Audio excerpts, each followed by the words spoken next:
Yeah. Uh. Yeah.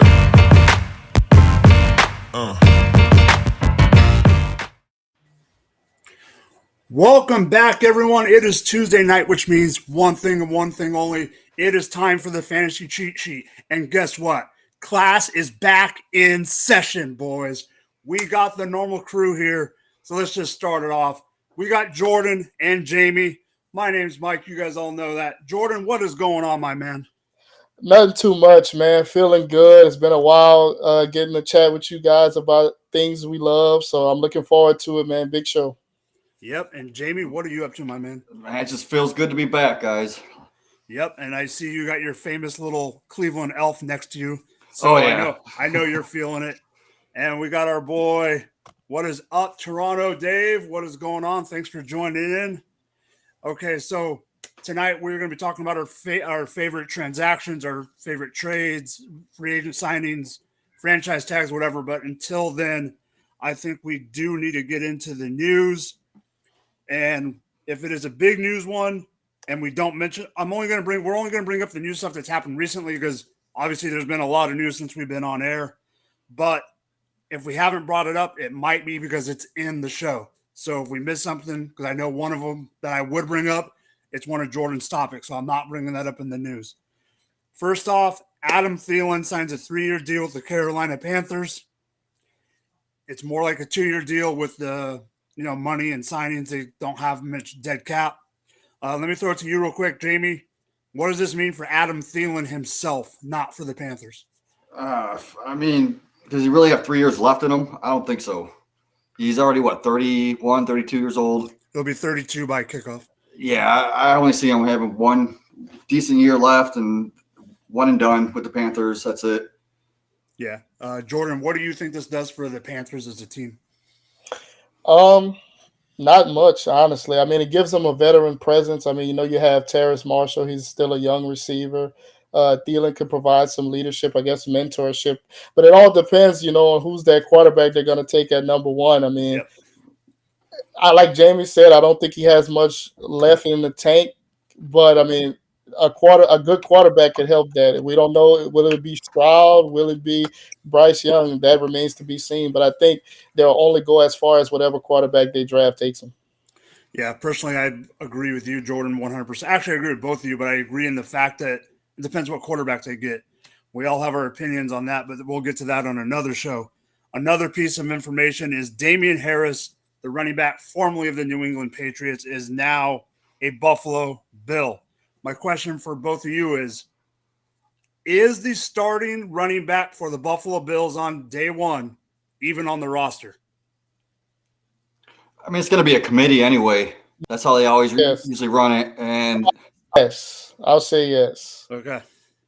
I can see Cooks getting more of the work, but how much better is Damian Harris than Singletary is anyway? Oh, no, I'm not saying that. I just think there's even a chance that the starting running back isn't even on the team yet. Oh, they could draft someone or maybe pick up a Fournette or Hunt. Dalvin. Possible, yeah.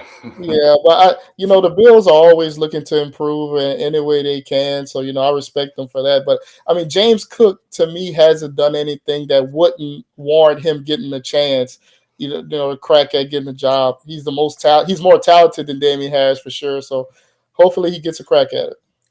Hey, Gator, by the time May happens, they'll have 38. So 38 running backs, not 36. But good old Gator J is up in the chat saying, "What's up, fellas?" All right, so the next piece of news is Ronald Jones signed with the Cowboys. I don't want you to talk about this one, Jamie, for certain reasons. But Jordan, is this big news or no news, in your opinion? So I'll go in between and say it's some news because, Tony Pollard hasn't shown, that we don't know if he can handle a full season's work. They got rid of Zeke, obviously, so they needed a backup.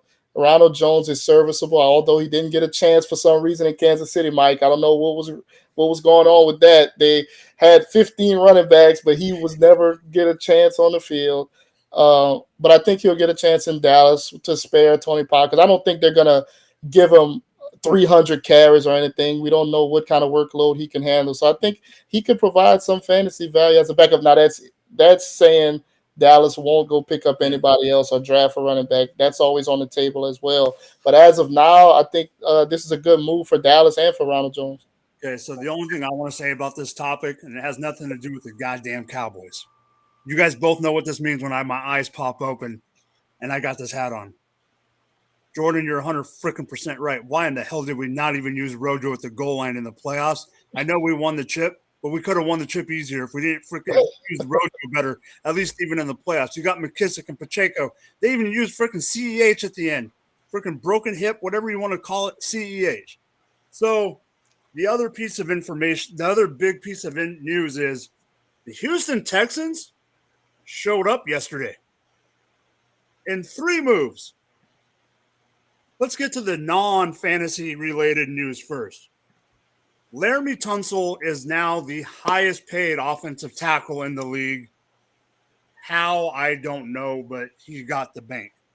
But the 2 big signings in fantasy, for fantasy, Dalton Schultz leaves Dallas, but decides to stay in Texas 1 year, $9 million, and heads his way down to Houston. And Devin Singletary leaves cold, frigid Buffalo for hot and hurricane land, Houston, to go behind Dameon Pierce. So my question for you, Jamie, first off, what do you think about the Dalton Schultz one? See, the Schultz, man, that just tells me Brevin Jordan is not ready. He won't be ready for another couple of years. So they needed to bring a veteran in just to have that pass catching ability, especially after losing Cooks. Like, they need someone to throw the ball to.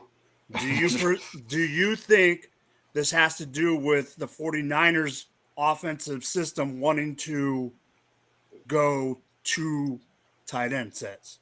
Or do you think this is more of a Brevin? No, it's 100%. They need to get that tight end presence, and Brevin Jordan wasn't it. Like, we all thought a couple years ago that he was going to break out. No, he's still young. He's, in his second, going in his 3rd year, and he hasn't shown us anything yet. So they needed to bring someone in. And I think Schultz, man, he showed that he could be a top 5 guy. Yeah, and before I asked Jordan my question, yeah, Gator, you're right. They didn't show up. They just showed up with their bank account. That's more what I meant. So, Jordan, before I put Gator's comment up, what does this mean for the whole running back situation in Houston? Now they bring in Singletary, but everyone's like, oh, Pierce was so great. But we can't forget that Pierce was a late round selection, and without the draft capital, we always know that's iffy. What do you got? I think Dameon Pierce will get the first crack. He obviously showed that he was talented enough to handle the job. I don't think he did anything to lose it, but it wouldn't surprise me. I mean, DeMeco Ryans is coming from the 49ers. They split time a lot of their running backs. So, I think it'll definitely I'm almost on the side that Gator J is on where, I think Pierce will just outperform him to the point where he may be like irrelevant by the end of the season, but I definitely think they'll give him a legitimate chance in the beginning. They wouldn't have went and did what they did to get him. So, he'll get his chance. I think Pierce is the better running back. So we'll see what happens. If Pierce doesn't get hurt, I expect him to win the job and kind of coast with it easily. Yeah, I think it's Pierce. I did see a stat that said if he doesn't get 20 touches, the games that he had 20 touches, this is according, I want to give a shout out to P2W Fantasy. I think it was if he got 20 touches or more during a game, he averaged about 17 points per game. If he had less than that, he averaged about 8.5 points per game fantasy. So that does matter. I do think it's going to be more of a Pierce, but we'll wait and see. But let's get rid of it. Let's get into the classroom. Let's put all these students of ours to school. Let's get to our main part of the show, our cheats of the week. So we're going to get down to our favorite moves. We all have 3, and then we'll get to the cheat of the week, which is a little bit different, but you guys all know there's a rant of the week from Mike coming later. So let's start it off, Jordan. Jordan, we're going to stay in Texas. We just talked about Houston. Let's stay in Texas for Jordan and Jamie's first ones. Jordan, you're up. Yeah, I wouldn't say this was my favorite move for the offseason, but, this is the first one we're talking about. I'm going to go with Dallas trading for Brandon Cooks. They needed that second weapon. It was it was obvious in the playoffs that it was either CeeDee Lamb or bust. So they got a weapon. Brandon Cooks has proven he can produce with any quarterback. I think if I was playing quarterback, he could be close to 1,000 yards. He did it with some Hall of Famers, but he's also done it with Davis Mills and whoever Houston had. So I think that this gives them a stretch the field dimension that they didn't have. Michael Gallup can kind of ease back into what he was pre-ACL injury. So they have weapons across the board. I know they lost Dalton Schultz, but they still have Jake Ferguson. And they can draft another tight end as well. So, this helps Dallas offense all around, helps Dak. Brandon Cooks will be, if healthy, the whole season, which is a big if. I can see him easily getting 1,000 yards. This will take some pressure off of CeeDee Lamb. I don't know what to expect because we all know Mike McCarthy's calling plays this year, so it's no more Kellen Moore. But I think if you're just looking at Cooks' skill set and what he can do, this is a big boost to Dallas's offense. Yeah, what do you think about Brandon Cooks, Jamie? I mean, when was the last time Brandon Cooks wasn't the best receiver on his team? College, maybe? The Rams? The Rams with Cup, right? Yeah. And he was on the Patriots, best receiver.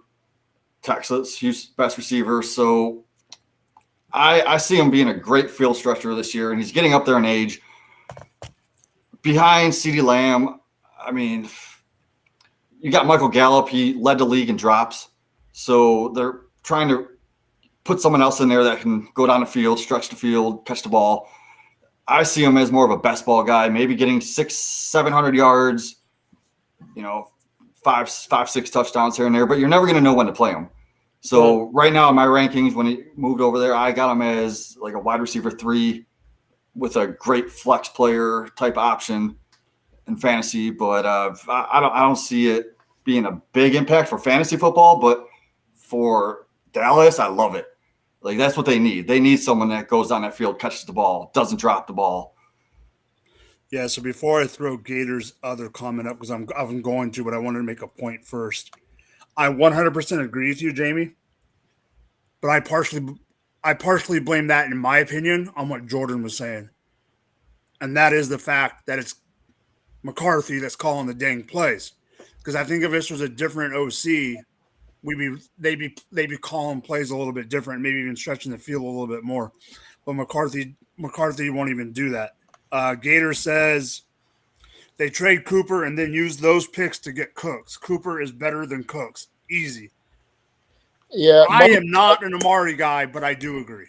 I agree too, but the money is significantly different. I mean, Houston agreed to pay part of Cooks' salary, so Dallas only owes him $12 million. Yeah. Amari Cooper wanted 20. That's a big difference. So I think this, for a 5th and a 6th round pick for a guy that can produce the way Cooks can, I feel like it was a good move for Dallas. To me, the other point that I want to bring up before we move on is I think this is actually going to help CD, because I think more than bringing up Cooks to what he could be, like what he was in other teams, and being that, like where Jamie said he has him at that wide receiver 3 flex guy, instead of bringing him up to the 2, like a wide receiver 2, it's going to bring CD up. Not saying it's going to move CD up to wide receiver 1, but he's going to move him up even more.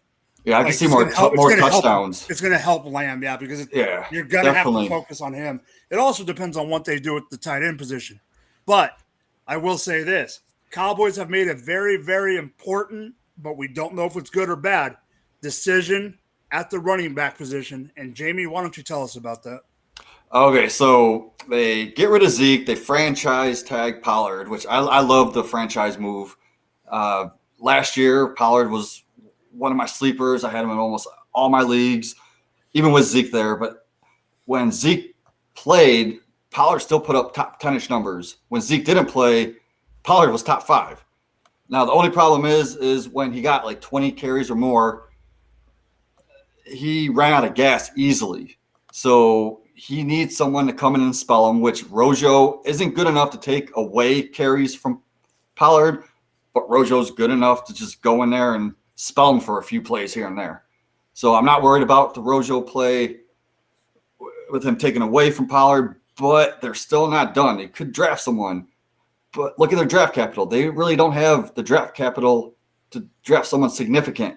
Like, unless they get Bijan somehow in the first round, or they move back into the early second, like they're not going to draft a guy that's going to hurt Pollard's value. You're telling me that I didn't mean to interrupt. I just want to make sure I do agree with you that they won't, but we have to keep in the back of our head that Jerry Jones is psychotic enough to draft Bijan Robinson. And I actually wouldn't mind that. I mean, you had Zeke last year in the mix, so just replace him with Bijan. They're just going to be more efficient. So that means more plays, more red zone carries, more like passes. So I wouldn't mind that if they got Bijan. Okay. Jordan, what do you think about the franchise tag and Tony Pollard in general? I mean, I agree with Jamie. I mean, Pollard is explosive. He showed he was explosive, much more so than Zeke, which is why they got rid of Zeke. We don't know how much of a workload he can handle. That's why Rojo is kind of like insurance for now. But definitely, he's gonna be the guy. He's gonna produce when he gets the chance. Mike McCarthy was complaining about they didn't run the ball enough last year, so I anticipate him trying to emphasize that this year. So I mean, that means good things for Pollard unless they draft Bijan Robinson. But otherwise, I think it's a good thing for Pollard. Yeah. Toronto Dave agrees that Jerry Jones is crazy. So I 100% agree. I do want to say that if it wasn't for the injury, I don't know if this franchise tag would have happened. I'm not sure if it would have been a re-sign or not. I don't know. But I hope he comes back healthy. But I will say, if you're in a deep dynasty league, like some of us are, like we said, we don't know if they're going to draft someone, right? We don't know. We don't know if they're going to go sign freaking Leonard Fournette. Not saying they're doing it, but I'm just saying we don't know what they're going to do. They could draft two scrubs. They could draft no one. They could a named to pick up if he's available. If you're in a deep league, Malik Davis, running back. I got him last year, stashed him at the end of the year. He's on their roster. You never know with running backs. We all know they can be a dime a dozen at a time. I mean, for God's sakes, I had Zonovan Knight as my RB1 in some league, M1 league, and actually won. It didn't hurt that I had Mike Evans in the championship game that one year. Yeah, in any dynasty league, though, like Pollard's value is never going to be as high as it is right now. He's going to be 26 years old. Going into next year, he's going to be at that 27 mark. So you could sell him now easily. Yeah, for sure. All right, so for my first one, I can't believe I'm doing this, boys. You guys already know that this had to be hard for me to write down on the show sheet. I am talking about the former Raider Derek freaking Carr. Okay. Goes to the Saints. Gator's in the chat. Me and Gator have talked a lot about Derek Carr the last couple of weeks. Here's the thing. Last year, he was the 16th ranked quarterback. Do I think he's going to improve? Maybe. Do I think he's going to improve a lot? Absolutely not. He's still going to be in that range of QB 12 to QB 16. The reason I like this move more than some people do, and I know Jordan's down there in that area, and he's heard the talk, and I'm not sure. Jordan, is the talk good or bad?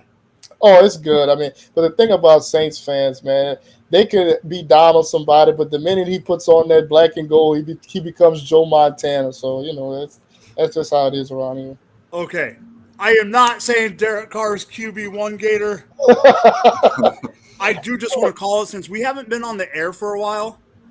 I am the one. Gator's going to give me a hard time because I've been saying it on the other show. Remember during the bowl prediction show who picked the Jaguars to win the division. Just don't forget that. Okay. My thing with Carr is, yes, he's going to end up being between, I think, 12 and 16. He'll move up a little bit. But here's the biggest thing to me. This helps out the other pieces of that offense more than it helps out Derek Carr. And I absolutely love that for guys like Juwan Johnson, guys like Chris Olave, and yes, even Slant Boy himself a little bit. Maybe Mike. I mean, we don't know what Michael Thomas is going to be, but you also got what's the other wide receiver? The other guy, the other wide receiver, he showed up last year, Shaheed. You got him on the team. They go out and pick Jamal Williams up because we don't know if Kamara is going to be suspended for 1, 2, 4, 6 games. I just think this is really good for the other pieces on the offense. This gives the rest of the team a bump up and him a little bit of a bump. Jordan, what do you think, especially since you're over there? I agree 100%. I think Michael Thomas won't be the guy that we saw a couple of years ago, but it doesn't matter. I think Derek Carr is a significant upgrade over Andy Dalton and Jameis. And it's just something about Carr from a fantasy perspective. Last year, I thought he would take a step forward with Devontae Adams and the weapons he had. He didn't do it, really. I expect the same thing. I expect those guys to have their best seasons. Not Michael Thomas. Yeah. He can't replicate that season he had with Drew Brees. But, Olave will be better, like you mentioned, Johnson and guys like that. But Derek Carr will still be around that middling QB2 range because that's just what he is. He doesn't throw enough touchdowns, and I don't know if this will change those prospects for him. Yeah. Jamie, I know you love talking about cars, but what about this guy? Yeah. Oh, man. So, just like what Gator said, anything's better than Dalton. But, Dalton was an average quarterback. Carr's an average quarterback. So you go from one average quarterback to a slightly better average quarterback. It's going to help the team overall. I like it for Olave. He's going to see those air yards. And Eno Benjamin's season, if they keep him on the team. He'll be on the team. I think he'll be on the team. It could help him, man. He's a great pass catcher. And Carr can just toss it out of the backfield. Get those 5-6 yards every time. Yeah. So we just talked about Jamal Williams signing with the Saints. Well, somebody had to take his spot in Detroit. And I will say this right off the bat before we go any further. This is the one that I looked on the show sheet and went, dang it, someone took it. Jordan, will you talk about who went to Detroit? So I don't even really like this guy because the 1 year I was hyped up on him, which was his rookie year, after I saw him in the preseason, I was like, man, this guy is awesome. And then he let me down. But David Montgomery going to Detroit is a big deal, not only for him and his prospects, but just for the team as well. Obviously, DeAndre Swift is more talented than him, in my opinion. But Montgomery is an upgrade over Jamal Williams, I believe. They have one of the best offensive lines in the league. They like to run the ball. Dan Campbell is a guy who likes to run the ball. DeAndre Swift, I don't know what's the deal with Jameis other than he didn't have nowhere else to go, so he took a pay cut to stay on the team. And I was hyping up Jameis before last season, and that was terrible. But anyway, back to Montgomery. This is a perfect spot for him. He leaves the Bears, who struggled to block. He goes to this team in a same division, but DeAndre Swift is always hurt, so it's a possibility that he'll have the job. He can run away with if Swift stays hurt like he did last season.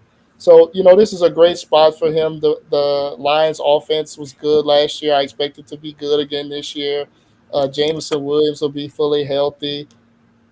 His touchdown opportunities will be there. Jamal Williams scored 17 last year.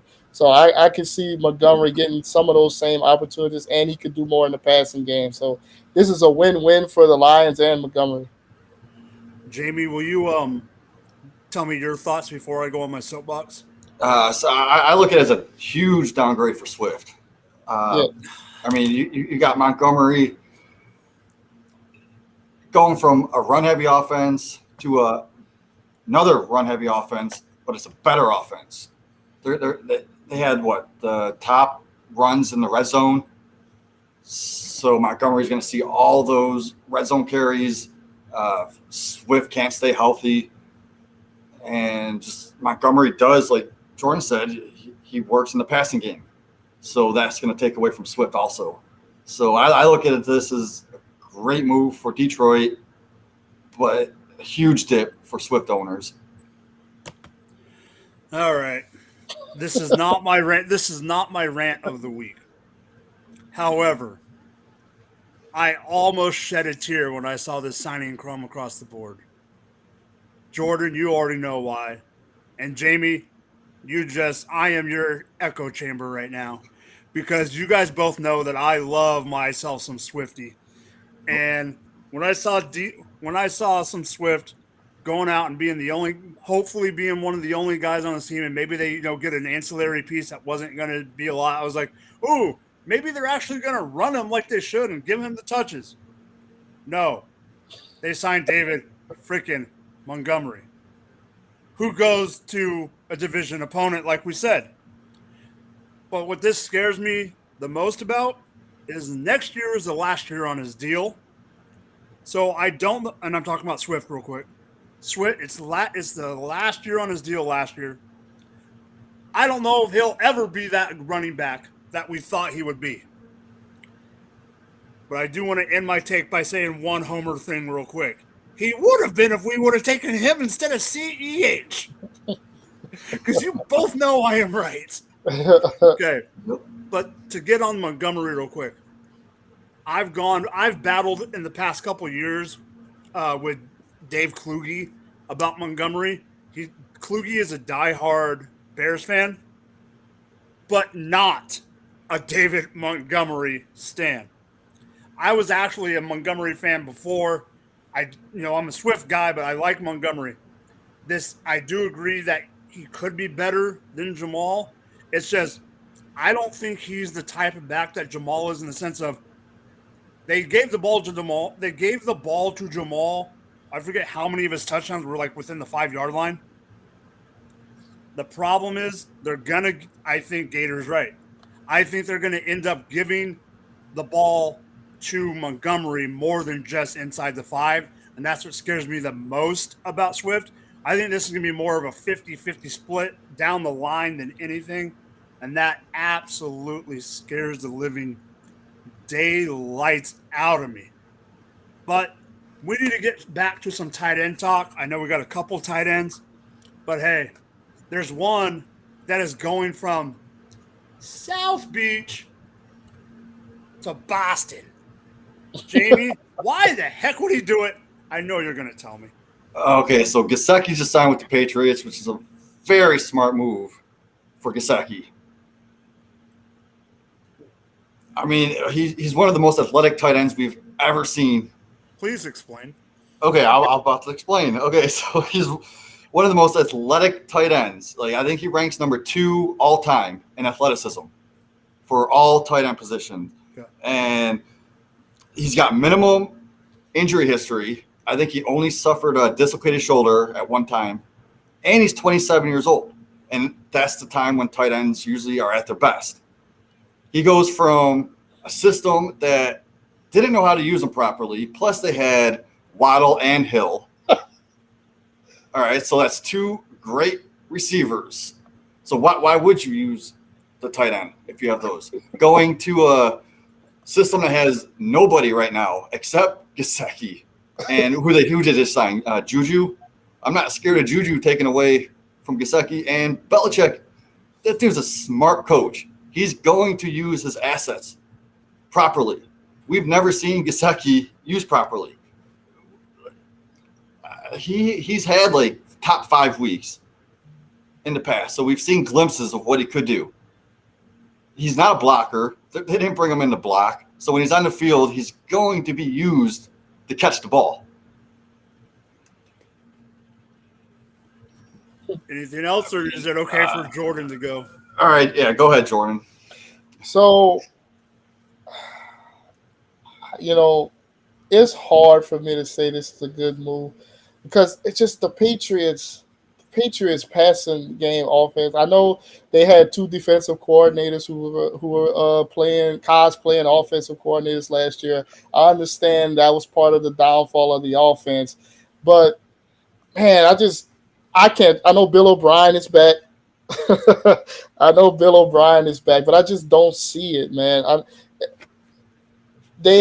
wasn't Jonnu Smith an athletic tight end they were supposed to use? Wasn't that? Yeah, I'll get to that. I thought that was so. Like they didn't use him. I'm not. I mean, Gesicki may be a little bit better, but I just didn't see the vision that they had when they signed those two tight ends. They spent money on those two tight ends and didn't use them. I don't see how Gesicki changes that plan for them. Maybe I'm wrong. Like you mentioned, Juju is really the only weapon they have, and they got Tyquan Thornton. He may blossom a little bit, but it's not anybody that you have to worry about taking targets from. I just don't know what that offense is going to look like. How many how many check downs to Ramondre are we going to see next season? That's because that's all Mac Jones was doing for a good portion of the year. So, I think Gesicki is a good player. He's athletic. He can definitely make plays, but I'm not sure if going to New England was the right move for him. Yeah, I'll say this: my rosters will appreciate check downs to Ramondre Stevenson, but to the discussion at point, I'm gonna reiterate kind of what Jordan brought up because it was my main point before I go further in, and that is there was that offseason when they signed Hunter Henry to a big deal. And then right after that, signed Jonnu to a big deal. The blocking and the athletic type of tight end. They already have a athletic type tight end already there. I understand that Gesicki and Hunter Henry are different guys, but they already have that kind of guy that they spent a lot more money on. They do still have, I'm not saying they're good, but they still have 15 wide receivers. Okay, they still got Tyquan Thornton and Jacoby's gone. I get that, but you still got Kendrick Bourne. You still got Tyquan. You got Juju. We'll leave it at that. There is no way I'm saying this guy is as good. That's not what I'm trying to say. The only hope that Gesicki even has, and I don't think it's going to work out because Gesicki is not number 87, is I think the only hope that I think they're even thinking about is do you have Hunter Henry play more the inline guy? Because Gesicki 2 years ago before McDaniel came in, he played 91, I think it was 2 or 3 years ago. He played 91% of his snaps not on the line, out wide, not in the box. The only way this Gesicki can be, I think that's what they're hoping, is that he can play out wide. Do I think it's going to work? Probably not. Let me ask you this, Jamie. Where do you see him? And this is just, I honestly haven't really thought about it too much until now. Where do you think he's going to finish tight end wise in fantasy? Are you thinking like 8 to 12 or are you thinking 12 to 16? Somewhere around the 10 to 15-ish.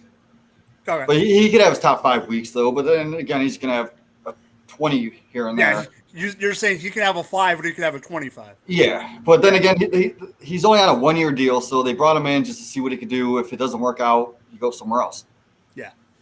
So I think we've talked enough about the Patriots for right now.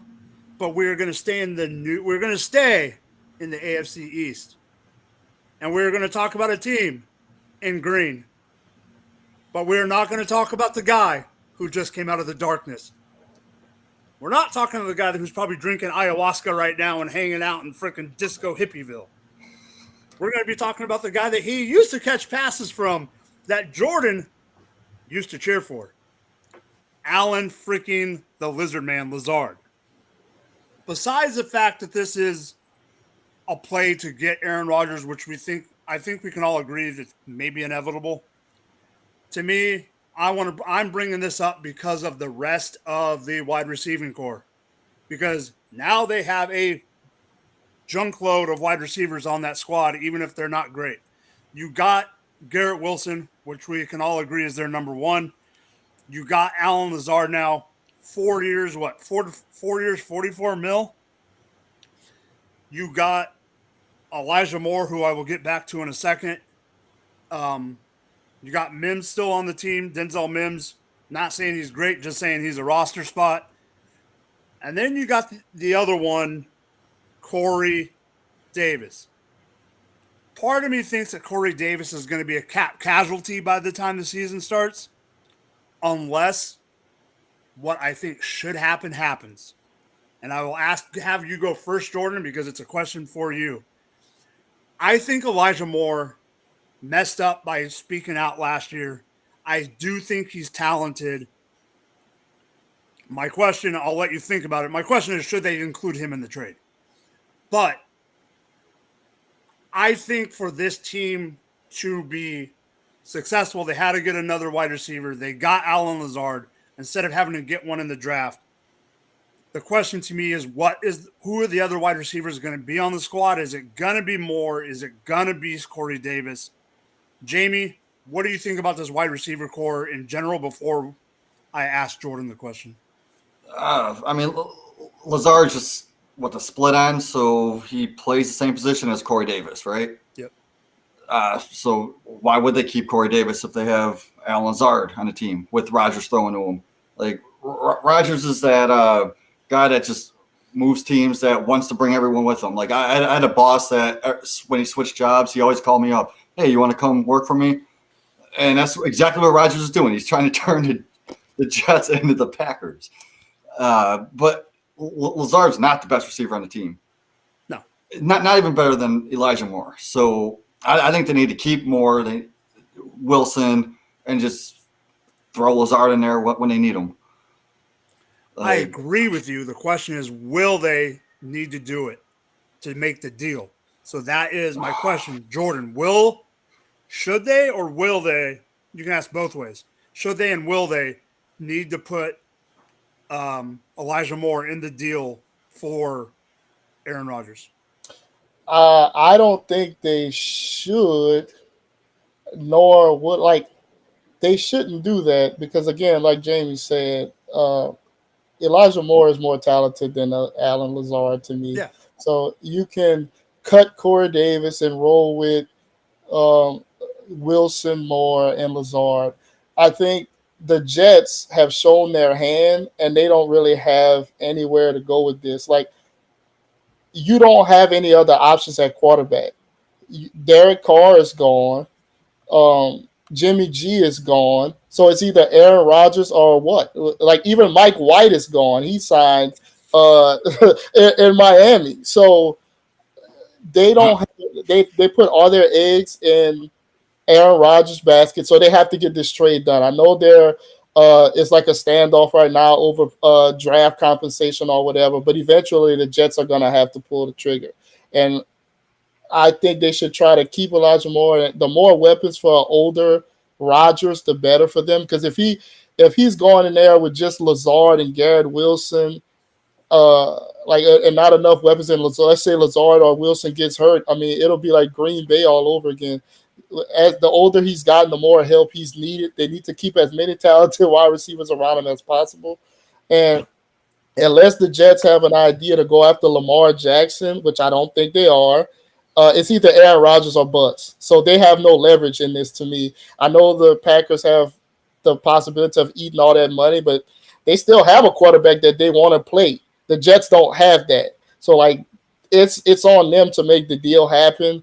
And, I mean, I know it will happen, but I think it'll be closer to the draft than, today or tomorrow. Oh, no, I think it'll be April or May. It won't be no March. That's for dang sure. Right. So no, wait, isn't Sam Darnold available? Can't they bring Sam Darnold's a San Francisco 49er? Oh, jeez.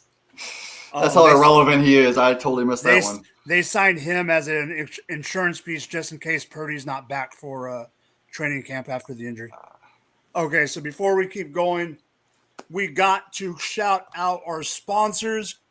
There is a QR code, or you can just listen to me ramble. Today's show is brought to you by Underdog Fantasy. Check out their industry-leading best ball leagues with huge tournaments, private leagues, and pick'ems for every major sport. Sign up with our promo code GF2. Yes, that is GF2, and get a deposit match up to $100. It's as simple as that. Sign up, use the promo code GF2, and you can start drafting your best ball teams like half of us on the internet. Because, man, it seems like all I've been seeing on Twitter lately is best ball this, best ball that. This is definitely best ball season. I'm not a huge best ball guy, but I'm probably going to start diving into it just because I'm a degenerate. I think we're all degenerates. Another degenerate that I know, his name is Josh McDaniel. And the reason I say he's a degenerate is he likes to give information out about his players' weddings when you're not supposed to. And then when the player gets upset, he wants a trade. So, Jordan, what happened? Yeah, I was every time like last year. I thought the Raiders with all those weapons they had, their offense would take it to another level. But then this guy who got traded and who also got married to. I would say the person he's married to me is more famous than him and better at her craft than he is. But Kelsey Plum, the Kelsey is, she's champion, dope. WNBA champion. Shout out to her. They got married and then he got pissed, and now he's a New York Giant. And I think this helps him, and it also helps Daniel Jones. I mean, the Giants are bringing back Darius Slayton for whatever that's worth. They re-signed Isaiah Hodgkins. They franchise tag Saquon. Daniel Jones got his deal. Brian Daboll worked magic with Daniel Jones last year, cutting down the turnovers. He only threw 15 touchdowns last year, but I think Waller is a huge upgrade over Daniel Bellinger and all Lauren Cager or whoever the other tight ends they have. So you put him, he can be like a legit number one threat from the tight end position for them. I think this is a good move for him. I mean, if he can stay healthy, I know he hasn't been healthy, but getting a fresh start in with the Giants and not having to play for Josh McDaniels anymore should be motivation for him. I think this will be a good deal for him and for the Giants. Yeah, Jamie, what do you think about the Giants getting him and what this does for their offense in general? Man, 100%. Like they got Barkley still. They bring him in for tight end, get Jones another weapon. But one guy you forgot to mention that they got is Paris Campbell. Oh, yeah, that's true. Paris Campbell. I love this he move. did not. He did not forget about Paris Campbell. He did not. Everybody is forgetting about Paris Campbell, and you guys need to just rewind. Remember how good he was. He in the 3 years that he's been in the league. All right, so he played a full season last year. Wait, before you go any further, the years before that, he hasn't even played like 15 games his whole career. Before you go any further on Paris Campbell, can you admit one thing to me? That I love him only because he's from Ohio State. Thank you. It's true. It is true. And I'm never going to give up on the guy. Okay, that's fine. That's fine. I mean, he had 600 some yards, almost 700 yards last year. But look who he had throwing to him. All right, Gator J. I didn't say he was Kelsey. I just said this is a good. I said this was a good move for the Giants to get another weapon. That's all I'm saying. I'm not saying he's going to be tied in one. Yeah, he's going to be in one. No, but I think this puts him definitely in the top 10, maybe 7. I think I moved him to 7. And even Dynasty, get him now. You use him while you can. Oh, it's definitely use him now because who knows how. I mean, I think he's going to – I mean, before I get into what I think comparatively with the trade, I think he's one of those tight ends that's going to fall off a little bit faster than others because of the tread on the tires and everything else. He's just – I don't think he's going to do this. I think it's going to be more of a cliff like some players do. But Raiders, what are you thinking? You're trying to make the New England Raiders, I get it. But you get rid of Darren Waller when Foster Moreau is even a free agent. It's not even like Foster Moreau is guaranteed to be on the team. This is the same team that got rid of Derek Carr to sign Jimmy Garoppolo. Derek Carr is better than Jimmy Garoppolo. So that was just a dumb move in itself. Oh, I'm not. Oh, yes. But to get to the actual good part of it, I'm glad Darren Waller is out of the AFC West. But just like we said, certain players are going to get an uptick and certain players are going to, depending on the move. I'm not saying it's an uptick, but to me, this helps out one person more than anybody, and that is Danny. I got the buttload of money Dimes. I mean, he goes out and gets his money. He does what he needed to do. Now he's got another weapon. I do think they're going to bring in another weapon. I think they're probably going to draft someone or something like that. Not, I've seen certain mocks with certain players. Please do not draft a guy that I like in Zay Flowers because he is too much like you don't need another small guy. Get a bigger guy if you need to draft someone. Go out and get a Jalen Hyatt or go get a freaking Cedric Tillman, someone that's taller.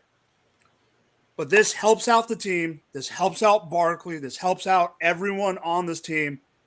Dable can use a better tight end. Yes, this hurts Daniel Bellinger. Wasn't it Bellinger's dad that got into it with someone on the internet or something?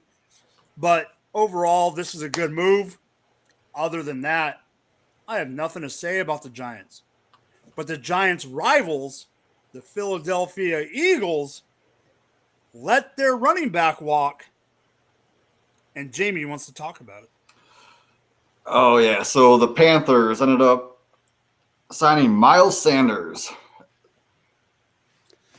I don't know how I feel about this because you go from one of the best offensive lines to one of the worst teams in football.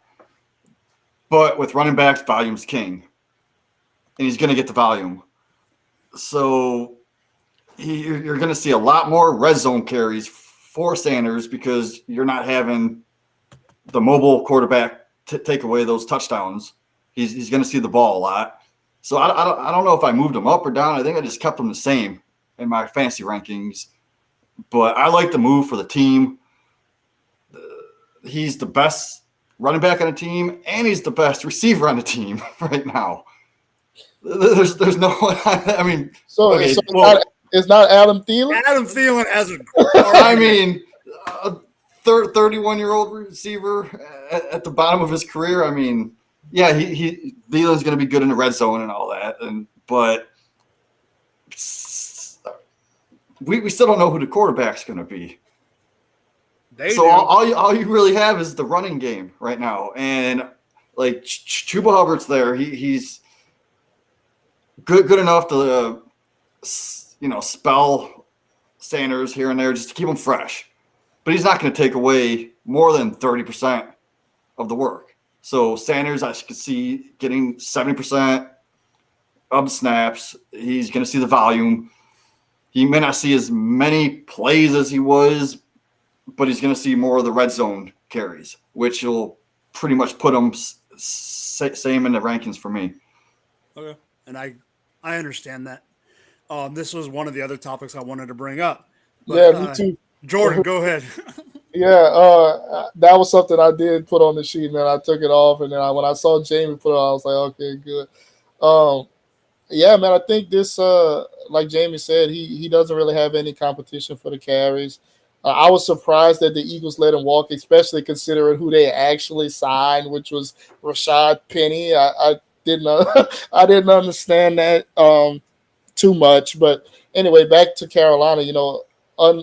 Unquestioned goal line touches right now. We don't know who the quarterback will be, but even if it's Bryce Young or There it is, great. Gator. Love there it, Gator. if it's Bryce Young, I don't see them wanting to run him in the red zone. He's a small guy, unless Kyler gets some red zone touches. So I mean, it's possible, but he won't have to worry about Jalen Hurts vulturing touchdowns from him anymore. So that's the biggest thing. That's the key. Yeah, right. That's the biggest thing. And he was very productive this past season. Now, I know the threat of having Hurts would help open those holes, not to mention the Eagles' offensive line. But I think, like Jamie said, volume is king. He should get that as of now. He just has to stay healthy. We haven't seen him. Last year, this is probably the healthiest he's ever been in his career. So hopefully he can build on that. But he'll get nothing but the touches. So hopefully he can make the most of that. Yeah, so basically, I don't think this is a huge move for his value. I am perfectly fine with what you said, Jamie, about you not touching his ranking. But him not having to deal with Jalen Hurts is, to me, the biggest pro. The biggest con is not the team itself, but it is the line, like you mentioned, Jamie. But the problem is, like we've both said, who the heck do they have there? He had to compete with Kenneth Gainwell. And I'm not saying Gainwell was like, the number one. I'm just saying, even Boston Scott got carries and touches inside the 10 and 15 from him. But more importantly, he had to deal with that damn quarterback who has legs like tree trunks and is going to get the ball every single time inside the 3-yard line. He's not going to have that because if you have it, it's not. I'm telling you, I don't personally think it's going to be Bryce. But even if it's CJ, you're not going to do that to him. If it's AR-15, he might get a little bit more. I think there's a chance it could be AR-15. But if it is AR-15, it could be a little more. And we know for a freaking fact, if it's this guy right here that Gator just put up, you ain't running that son of a redhead. Okay? Volume is king. That's why I think this is a decent move for Carolina. This is also a move in the sense that I think Frank Reich is trying to get his type of guys in the I think Frank Reich is trying to get his type of guy in the locker room, getting those veteran guys, helping out the youngsters. That's why I think he also brought in Thielen, bringing in those guys, letting them do their thing. Frank Reich is trying to put his stamp on the culture in Carolina because we all know that Matt Rule didn't do a good job of it. And for what it's worth, they didn't let what was his name? Steve Wilkes. Yeah, they didn't give Steve Wilkes the chance that a lot of us thought he should have gotten after doing what he did with that team. Personally, I thought he probably if they didn't give Steve Wilkes the job, I thought there was going to be a bigger splash than Frank Reich. Mm-hmm. But that is what it is. But to stay in the south of the NFC South and a little bit AFC North, I'm going to throw a little wrench into the program, and that is I'm going to talk some IDP just to throw it back because I've been getting into more IDP talk. And there was one move that I think changes two teams when it comes to DBs in IDP, and that is Jamie Bates leaving Cincinnati and going and getting the bank in Atlanta. Got a 4-year deal. He's making pretty good money in Atlanta. The Atlanta's new DC. We're so talking offense that I got stuck. Their new DC was the assistant DC in New Orleans last year. New Orleans had a decent defense. He comes over to Atlanta. They have Richie Grant at safety as well. That's going to help Richie Grant be able to go in to the box more. Jamie Bates can play back. But out in the state that Jamie Perrogue, not Jamie Bates, lives in, to me, this is a win-win for Daxton Hill for the Cincinnati Bengals, the rookie last year out of Michigan. He's probably, if you're in Dynasty, he's probably not available in your league because he was a top guy coming out of Michigan last year. But if you can get him on the cheap or in IDP redraft, go get him because I think he is going to be one of the next young guys that emerges in his second year. Jamie, do you have anything to add, my man? Well, when it comes to or any IDP, if you want to throw it out there. When it comes to IDP, it stands for I don't play. I know. That's why I worded the question that way. Yeah, I literally just started getting into it a little bit last year. This offseason, I'm diving a little bit more deeper into it, so I'll get into it. But Bates, I mean, he was a second-round pick. I'm not really seeing much that stands out at him right now, but I'll have to look deeper into it. But yeah, no, I'm lost with IDP. Yeah. My bad. Jordan, go, buddy. Yeah, Jesse Bates going to Atlanta, I think that's a big deal. I mean, the Falcons offense, if they continue to struggle, he'll be on the field a lot. So on defense, so a lot of tackles he can rack up.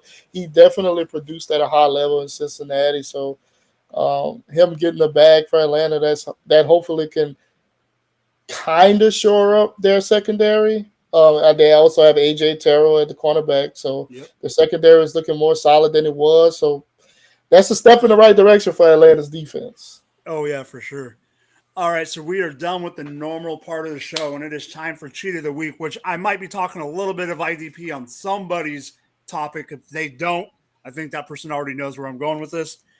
Jordan, what do you want to talk about in the Cheat of the Week? So I want to talk about.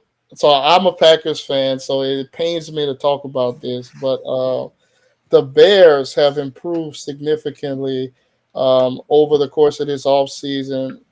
And I'm not just talking about from a fantasy perspective. I'm talking about just all around football perspective. Like you think about, they traded away the first pick to get DJ Moore, a legitimate weapon for Fields after they traded for Claypool. I mean, Claypool didn't make much of an impact, but obviously he's a weapon. They still have Mooney. They have Cole Kmet. The Bears, they lost Montgomery, but they signed Travis Homer. They signed Deontay Foreman. Robert Tunyon is there as well. So they're gathering those weapons on offense. However, on defense, the two linebackers that they signed were huge acquisitions. Tremaine Edmonds and TJ Edwards from Philadelphia. So they have two guys who can kind of, plug up the middle. They have that on the defensive side. They have the weapons for Fields. I think that adding more, Fields was already a top 10 quarterback going into next season, I believe. But I think it's one of those things where like he can be closer to reaching that upside that he showed at times on a consistent basis. Like I think having a number one guy he can rely on, then also having Mooney as a sliding down to a number two as opposed to him being the number one. I definitely think the Bears have gotten significantly better. Not sure they're better than the Lions, but I definitely think that they've improved vastly. Like they're better than Green Bay right now, as much as it pains me to admit it. Yeah, Jamie, do you have anything quick to say about the Bears? I mean, they're making all the right moves, man. They got all this draft capital now to keep improving their team. Like I said, Mooney was never a number one. He's going to be better as the number two. More great move. Love that. And they're just going to keep adding pieces. And they can be better than the Lions in a couple of years. Just watch. So I think Jordan knows exactly where I wanted to go with this. When I first was thinking about going the IDP route, and then I looked down and I saw where Jordan put, I was like, okay, hopefully he does go over it, because if you didn't go over it, I was going to throw it out there just for, if you didn't put it out there, that was my talking point. Tremaine Edmonds and TJ Edwards, and I can't believe they got I'm not saying Edwards is a top five, linebacker or whatever, but they got him for pretty dang cheap on top of it.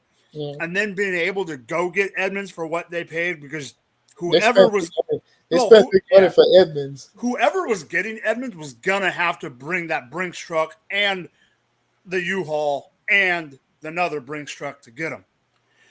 I think this also gives them the affordability, because don't forget, we have to remember that the Bears have spent such little money that they have to be up to that 3-year average. So they have to spend money even if they don't want to. They have to spend the money. Like they had to pay Edmonds a little more than they wanted to try to keep up in that salary. The other thing that I really, really believe that they're going to do, I think they should, is that certain guys aren't there at 8 or at 9, and they decide not to go with an offensive weapon like a Jackson Smith and Jigba, because I don't know if that's what they actually are going to do. I'm not sure. I think they should go get Christian Gonzalez from Oregon, because if you go get another DB, a young DB, to help solidify that defense, let the front seven do their thing because they're veterans, have the defense even more explode. I think that's the way to go. But we've talked a lot about defense on this show, and I love it. But I don't know if we talked enough about quarterback, Jamie. So I wanted to bring this up just because I wanted to talk about a former Browns quarterback, Jacoby Brissett. Really had to be the Browns, didn't it? You had to bring it back to the Browns. I mean, even if I wanted to see where Brissett was going to go. Okay. I thought he had a chance, like, to even be like a Jimmy G. Like, well, why can't he start over Jimmy G? But the Commanders. Because he's not better than Jimmy G, baby. That's why. How do you know that? Like, I mean, Well, what is it? Continue. We can talk about This is off air. Anyway, okay, so the Commanders, they made a smart move. Like, they brought him in for next to nothing. They have Sam Howell on his rookie deal. So it was a smart move by them not using any cap space to get their quarterback solidified, because last year we saw it with the Browns. When Brissett started, he was reliable. He won games. And now he's on the Commanders, backing up Howell. Even if Howell doesn't work out, they could just throw him in, and he'd be serviceable for guys like McLaurin and Dotson. So I think that actually helps the receivers if you start Brissett over Howell. And that tells me right now that in the draft, they're not looking to draft a quarterback. They don't even have the draft capital, I don't think, to get a quarterback, do they? I think we all agree that they're not drafting a quarterback. Okay, so that's why they brought in a guy that's serviceable for the team. It's not a highlight reel move, but it is definitely smart by them only paying him $10 million for the year, just in case like Howell doesn't work out. Because honestly, I don't think Howell's the answer there. And Brissett is? Jordan, no, take it away. but he's a stopgap. We saw what he did with the Browns last year. He won games. He made fantasy relevant receivers like he could do, like with McLaurin and Dotson. Before I throw it to Jordan, I have one question for you. Who did he make fantasy relevant wide receiver? I mean, 10 points a game for DPJ. And who? Who's the other one? Wasn't Cooper? Cooper was top. Cooper's top 10. relevant in fantasy no matter if I'm throwing him the goddamn ball. Jordan, go. Weren't the Browns under 500 when Brissett was starting? No. Pretty sure they won more than. Okay, well maybe Gator, find out the record. Yeah, find out. I thought it was like. Well, I guess for this season, each game was close. You have to admit, each game was close. We're within like 3 points or so. Ron Rivera is not banking on a game being close if he's going to lose his job. I think he wants to win those games.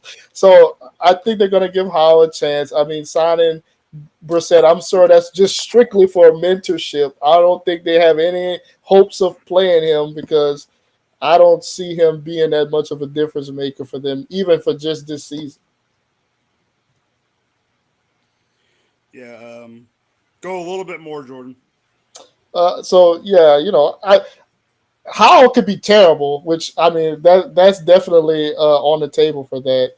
But Jamie, do you think that if he is terrible, that Brissett will start, or it has to be an injury only for Brissett to get in the game?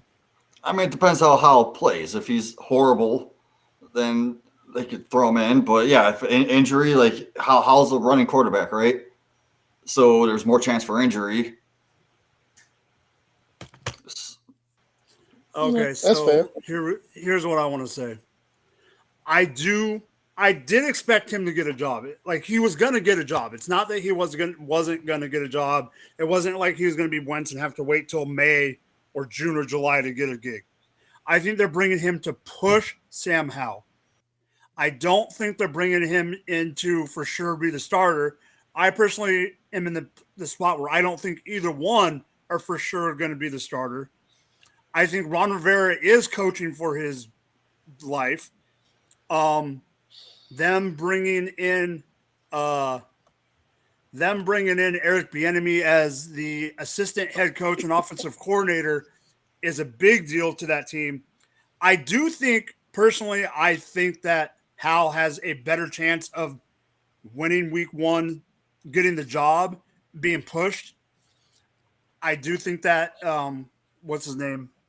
I do think they're going, don't get me wrong, they're probably going for Williams or May or whoever else pops up in 2024. The thing that I'll be on, Jamie, I love you.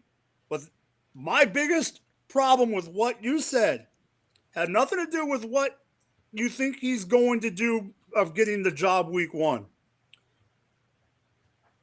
There's no way, in my opinion, that he makes the wide receivers better in Washington than Sam Howell. If anything, it's a wash. You got McLaurin. You got Dotson. Why does he make McLaurin and Dotson better than Sam Howell would? I mean, we've seen him on the field more. What have we really seen from Howell? So what are you saying? So you're saying that C.J. Stroud and Bryce Young and AR-15 wouldn't make them better than Brissett? I mean, we haven't seen it yet. I'm not saying that's 100% true, but it's possible. I mean, we saw Baker Mayfield coming in. Would you rather being have, the number one I'm going to use this quarterback? Would you rather have C.J. Stroud or Jacoby Brissett as your quarterback week 1? Obviously, Stroud. Okay, then. So what's the difference of having those two now? Would you rather have Baker Mayfield or who? Jacoby Brissett? Give me Baker Mayfield. Oh, Yeah. geez, you're insane. Baker Mayfield right now might be tied for the best quarterback in the NFC South. Okay, well, I'm going to sell you my signed Baker Mayfield jersey then. Top dollar right there. I'll give you $1 for it. Okay, so I have started to have a rant, and I shouldn't have because my rant hasn't even started. I need to get a graphic for this thing. It's time for Mike's Rant of the Week. Yes. Baltimore Ravens. I'm talking to you, but I'm also talking to Lamar freaking Jackson. You want to know one of the big reasons you don't have a contract yet? Because your agent is your mama. You don't have an agent. That's why they couldn't talk to him for the first 3 days during the legal tampering period, because he didn't even have a real agent. Okay? You think you are worth all this money. And I'm not saying you are. I'm not saying you aren't. But the reason they let you do it, hold on, my rant has to stop for 15 seconds. Because someone else has a rant. Gator Jay! Oh my God. What are we doing, What's up? guys? What is going on? Jordan, Packers fan, I'm going to leave you alone for a second. But this guy down here in the corner, this guy right here, what are you talking about? All right, so last year, no, wait, hold on. That is an absolute horrible quarterback comparison. What are you talking about? Stop. Last year, everyone was talking Washington about. screwed up by getting rid of Heineke. Heineke is a better quarterback than Brissett. Stop. Listen. The reason Washington brought in Brissett is for one reason and one reason only. Daniel Snyder has to sell the team, and they need a quarterback for when Sam Howell goes, I'm out.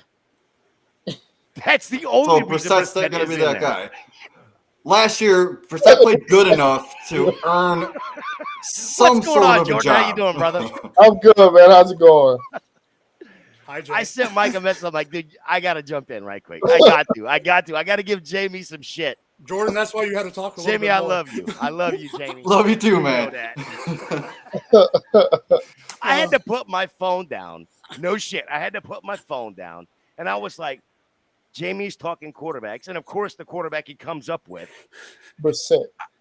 Yeah, I was going to be mad if you brought up like Mayfield or something. But then he brings up Brissett, and I was like, okay, no, Mike, I got Mike, hello, text, hello.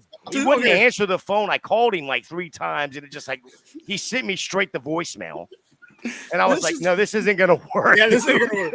This is the thing. When he put them on the show sheet, he literally put it as Washington QB. So I thought he was I didn't know which way he was going. Right. Brissett, man. Hey, Jamie, that's one thing, man. You'll ride for those Cleveland players, man. And Ohio State. I can deal with that. I respect that. I mean, I respect it, but let's at least have I mean, we're on national TV right now. Let's at least have a. Exactly. No, Jamie, I just wanted to give you hell. Oh, that's all right. So how you been, Gator? Good, brother. Good. I'm drinking a few beers. I'm like listening to you guys, and I'm loving Jordan's takes. Other than the whole Packers thing, I mean, I don't understand it. I don't understand the Packers stuff. Well, man, you gotta understand. I'm in a process where I'm freeing myself of Aaron Rodgers. I think I might need to go in a darkness room myself to kind of clear my mind and be done with this guy who's telling me he's in and out for the last 3 seasons. So now I'm ready to move on. I'm ready for this trade to happen. I'm ready for the Jets to get him. I think it'll be good for him.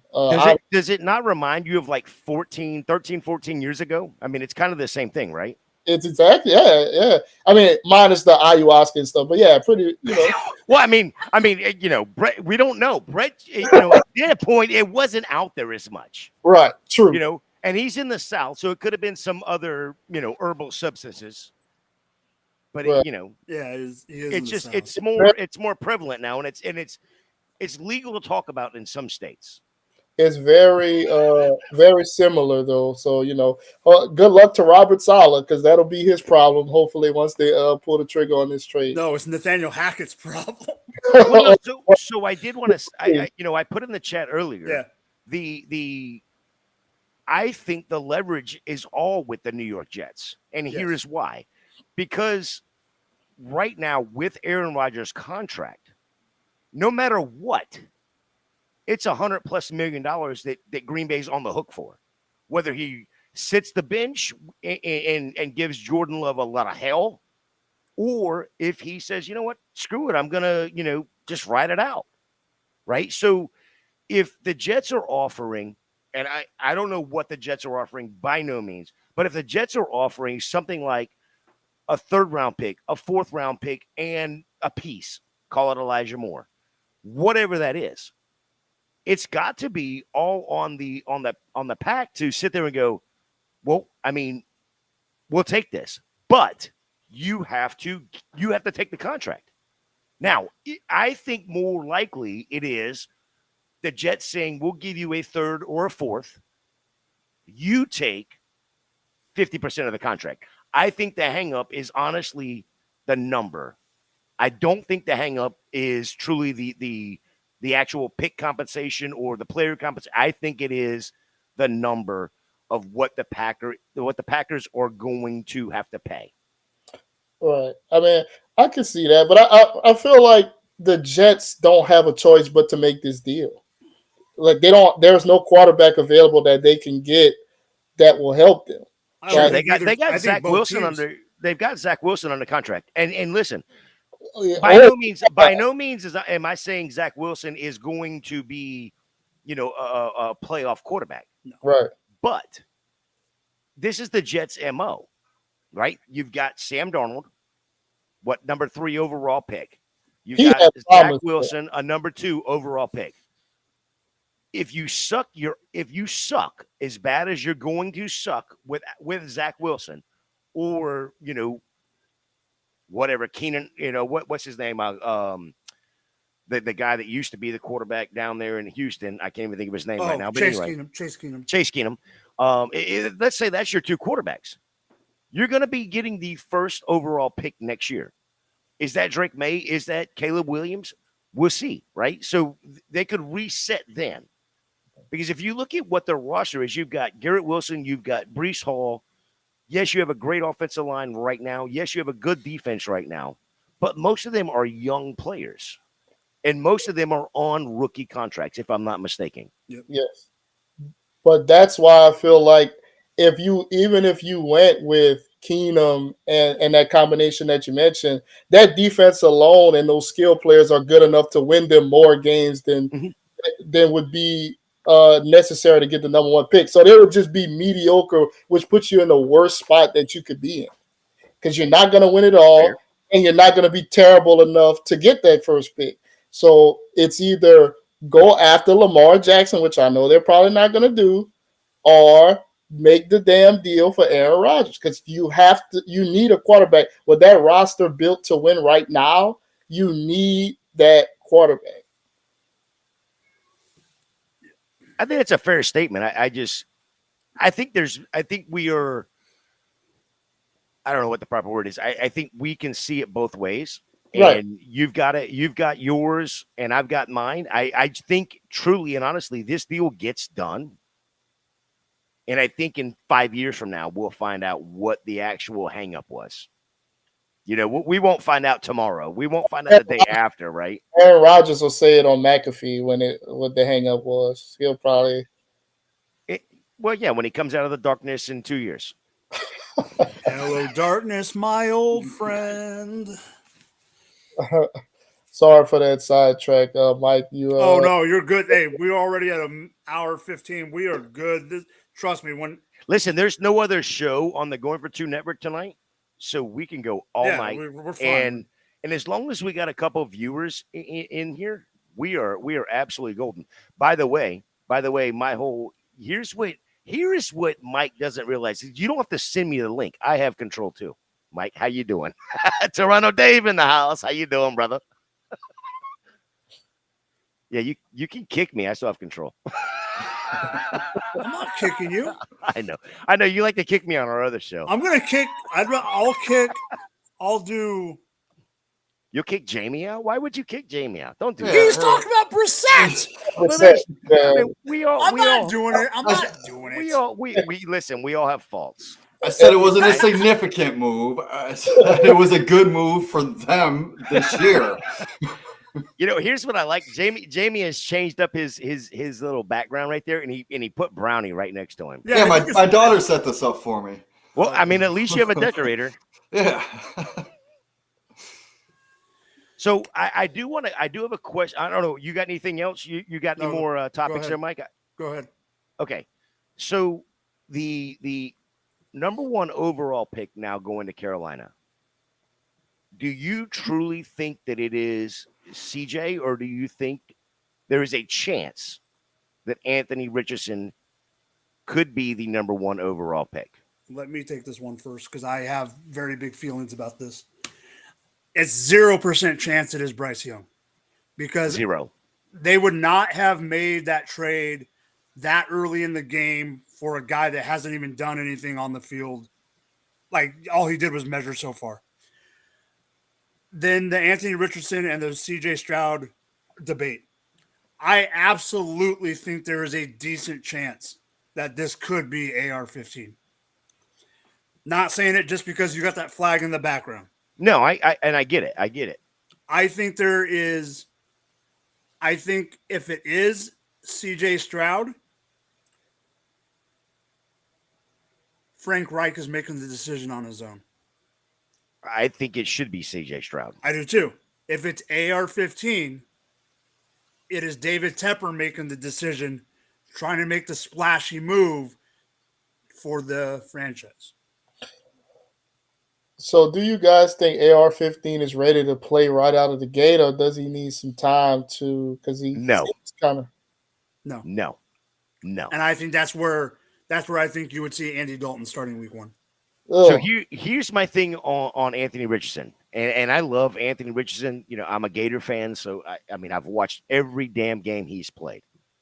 Here is the thing with Anthony Richardson: the biggest knock on him is accuracy. 100%. A lot of it has to do with his footwork, which when I watch the combine, and I've watched his tape on the combine multiple times, his footwork looks a million times better. But here's the thing. You're doing it in spandex. Yep, you're doing it with in shorts. with nobody rushing you. nobody in your face. Do I think he can do it? 100%. Is he going to do it out of the gates when he has, a 250, 350-pound lineman coming at him? Not a chance. Not a chance. Not in week 4. Not this year. Right. This is why I've said the perfect spot for him is a Detroit or a Seattle, where they've got an entrenched starter where he can sit for a year. He can work on his feet work. He can work on learning the game at a professional level behind a quarterback that has seen all of this. He can do it in practice, get those rushes, and find out where is that 5-step drop? What does my heel do when I hit that 5-step drop? What is my toe doing where is my hands when I hit that? He doesn't have that right now, which if you look at his college tape, that's why the biggest highlight that you see is against LSU, where he makes that 360 spin move, and everybody wants to compare him to Cam Newton, right? So because of his size, but that's always compared. I mean, that's the only thing that I see that he compares to with Cam Newton is his size.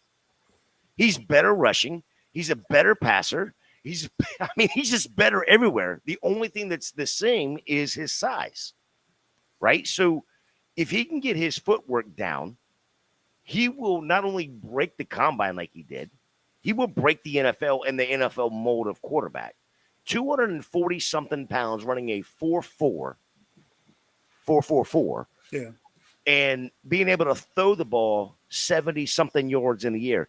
If you remember back a few years ago, maybe 10 years ago, Jamarcus Russell out of LSU, sitting on his ass, throwing the ball 70 yards in the air. Right? He was 75 on his knees. But he was sitting down, basically, right? Yeah. But he was that size. They didn't even compare Cam Newton to Jamarcus Russell because Cam Newton was a better player.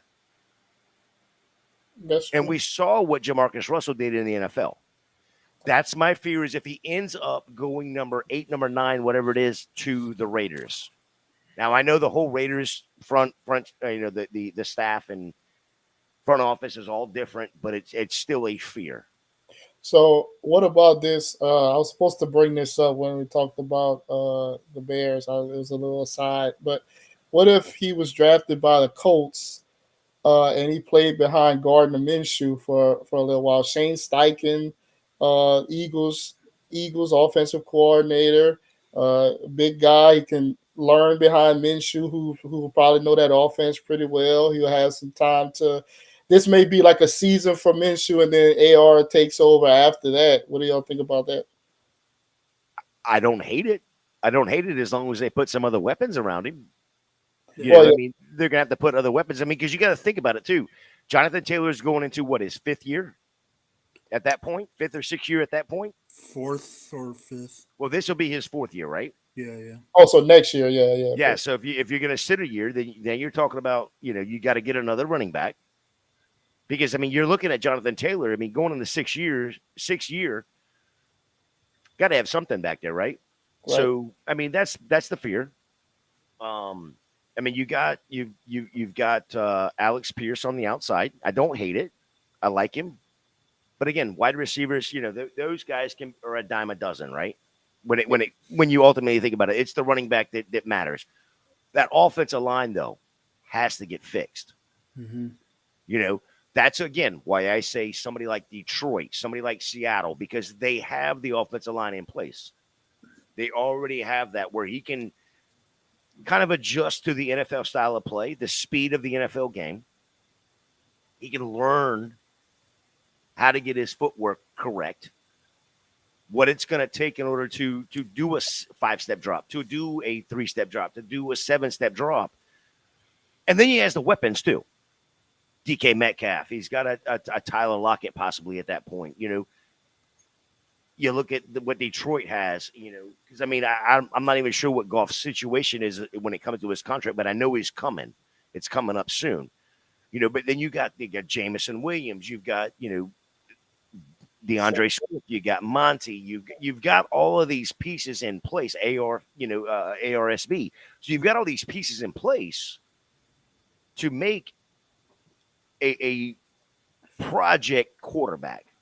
So Goff is a free agent after 24, Okay. but his dead cap is only $5 million So after 23. Correct. So if you go, and again, going back to Detroit, they go and draft him. What, 5? It was Detroit's 5 or 6. 6.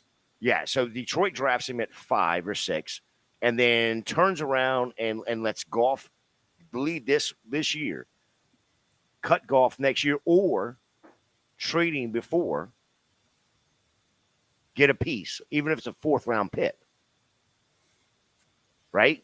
Mm-hmm. And then AR-15 is there because he sat for a year. Yeah. Not only is it a better situation for Anthony Richardson, it's a better situation for Detroit because now they've got cap space because you're only losing $5 million instead of having to pay Goff. Yeah, exactly. Jamie, what do you think about AR-15 situation? I mean, so you're saying he has issues throwing the ball with his feet, accuracy. That's exactly what everyone was worried about with Josh Allen. And after his first year, he learned somehow how to throw the ball accurately. So if he learns how to do it properly, I mean, put him in this Detroit, I'd love it. But if you put him on the Colts, I wouldn't like it as much. With that offensive line, you know, what Gator said with Jonathan Taylor getting up there, he's not going to be on the team. Michael Pittman's in his, going on 4th year. So he may not be there. Like, who is he going to have to throw to?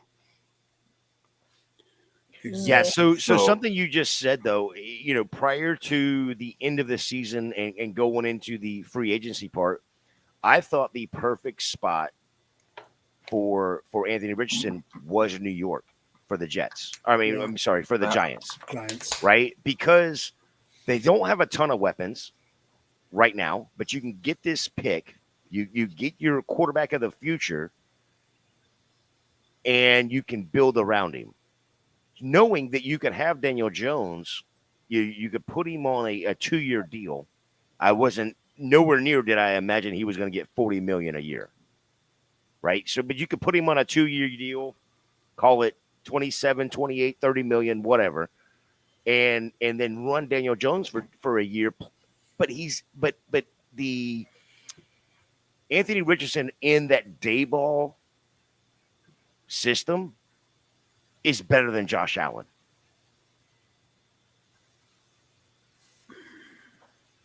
Really? Absolutely. He's a better passer. He's a better runner. He's bigger.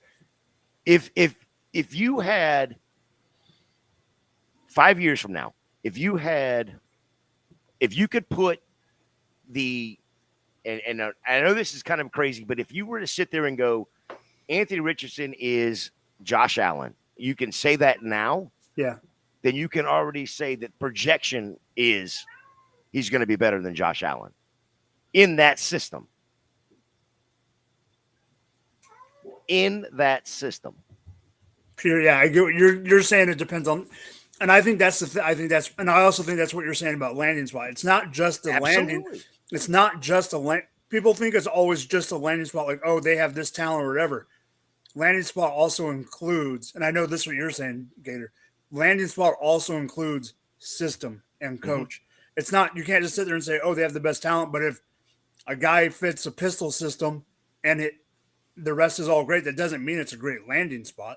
Correct. So, no, that's exactly what I was saying, and that's why I brought up when Jamie brought up the Giants there. Yeah. Or in Josh Allen. When he brought up Josh Allen, it was what caused Josh Allen to progress as quickly as he did was Ryan Daboll. Mm-hmm.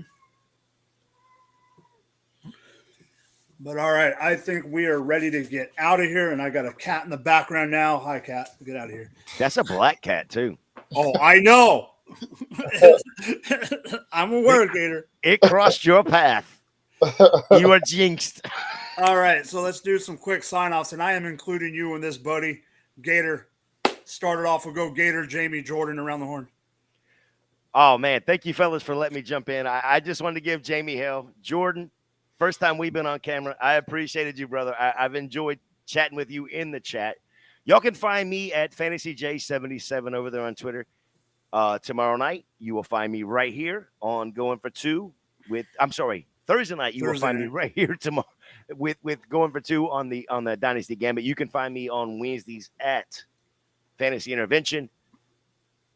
Appreciate y'all for letting me jump in. Hey, Gator, you know I love you, buddy. Go, Jamie Lowe.